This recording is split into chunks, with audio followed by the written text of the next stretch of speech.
അങ്ങനെയില്ല. അല്ല, അങ്ങനെയൊന്നുമില്ല. ജയിക്കണം എന്നുള്ള ആഗ്രഹം വെച്ചാൽ എനിക്ക് അതിനോട് പാർട്ടിയോട് എനിക്ക് വിരോധമില്ല. ഇടതുപക്ഷത്തിനോട് വിരോധമില്ല. അല്ല, ഇടതുപക്ഷത്തിന് കുറച്ച് ചായ്പുണ്ട്. അതിപ്പോൾ ഞാൻ പറഞ്ഞല്ലോ. എന്ന് വെച്ച് മറ്റുള്ളവരെല്ലാവരും തോൽക്കണമെന്നൊന്നും ആഗ്രഹം എനിക്ക് കിട്ടില്ല. ഇടതുപക്ഷം ജയിക്കണമെന്ന് ആഗ്രഹമൊക്കെ ഉണ്ട്. അല്ല, അത് ഇല്ല എന്നില്ല, ആഗ്രഹമുണ്ട്. അതായത് അതിനൊരു കാര്യമുണ്ട്. ഈ സുനിൽകുമാർ എൻ്റെ വലിയ സുഹൃത്താണ്. അപ്പോൾ ആ നിലയ്ക്ക് സുനിൽകുമാർ നിൽക്കുമ്പോൾ സുനിൽകുമാർ ജയിക്കണം എന്നൊരാഗ്രഹം മനസ്സിലുണ്ട്. സുരേഷ് ഗോപി ജയിക്കണം എന്ന് ആഗ്രഹമുണ്ട്. പക്ഷേ എങ്ങനെ ഉണ്ടാകുക എന്ന് ചോദിച്ചാൽ എനിക്ക് മുഴുവൻ പറയുമല്ലോ.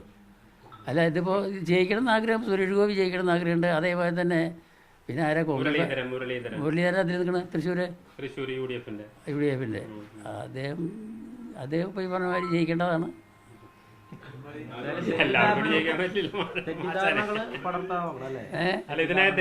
ഇതിനകത്ത് സംഭവിച്ചത് ഇതൊരു രാഷ്ട്രീയമായ ഒരു തീരുമാനമാണോ എന്നുള്ളൊരു പ്രചരണം വ്യാപകമായിട്ട് വന്നു. അത് എങ്ങനെയാണ് എൻ്റെ ചോദ്യം, അതാണ്. അത് എങ്ങനെ അതങ്ങനെ വരാനൊരു കാരണം വേണ്ടേ?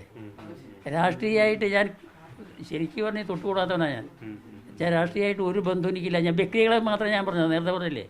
പിന്നെ കുറച്ചൊരു ചായ്പുള്ളത് ഇടതുപക്ഷത്തിനോടാണ്. അതെ, അത് പണ്ടുള്ളതാണ്, എപ്പോഴും അത് തന്നെയാണ്. അതിനൊക്കെ കാരണക്കാർ രാഷ്ട്രീയക്കാരനെയാണ്. ഇനി അവരൊക്കെ ഈ അടുപ്പം കാരണം കൊണ്ട് ആയിരിക്കും ആയി മാറിയതാണ്. നിങ്ങളെന്നെ കമ്മ്യൂണിസ്റ്റാക്കി എന്ന് പറഞ്ഞ് കണ്ടിട്ടില്ലേ?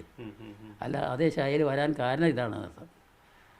അതായത് ഈ കുറച്ച് ഈ സ്നേഹബന്ധം കൂടുക കാരണം കൊണ്ട് ഓരോന്നിലേക്ക് ചായണമെന്ന് അർത്ഥമുള്ളൂ. അല്ലാണ്ട് ഇതിൻ്റെ ഏതെങ്കിലും ഇടതുപക്ഷത്തിൻ്റെ CPM ആട്ടെ, കോൺഗ്രസിൻ്റെ ആട്ടെ, മറ്റേ BJP ആട്ടെ, ഇതിൻ്റെ ഇടതുപക്ഷത്തിൽ തന്നെ നമ്മുടെ കോൺഗ്രസ്, അല്ല CPI ഉണ്ടല്ലോ ആട്ടെ, ഇതിലൊന്നും എനിക്ക് യാതൊന്നും അറിയുന്നില്ല.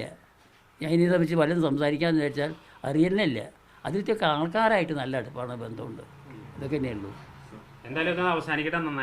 നന്നായിട്ട് നന്നായി ഒരു തവണ കൂടി ആശാനം അധികം വൈകാതെ വരേണ്ടി വരും. കാരണം സുരേഷ് ഗോപി എന്തായാലും വരുമല്ലോ ഇവിടേക്ക്. അപ്പോൾ നിങ്ങളും കൂടെ ഉണ്ടാവും. അപ്പോൾ ഇതിനേക്കാളും കുസിതൃപ്തരം നല്ലോണം ചോദിച്ചു. അങ്ങനെ പറയുന്നില്ല. എന്തായാലും നല്ല രീതിയിൽ തീരട്ടെ, എല്ലാം നന്നായിട്ട് തീരട്ടെ. അതാണ് ഏറ്റവും വേണ്ട കാര്യം.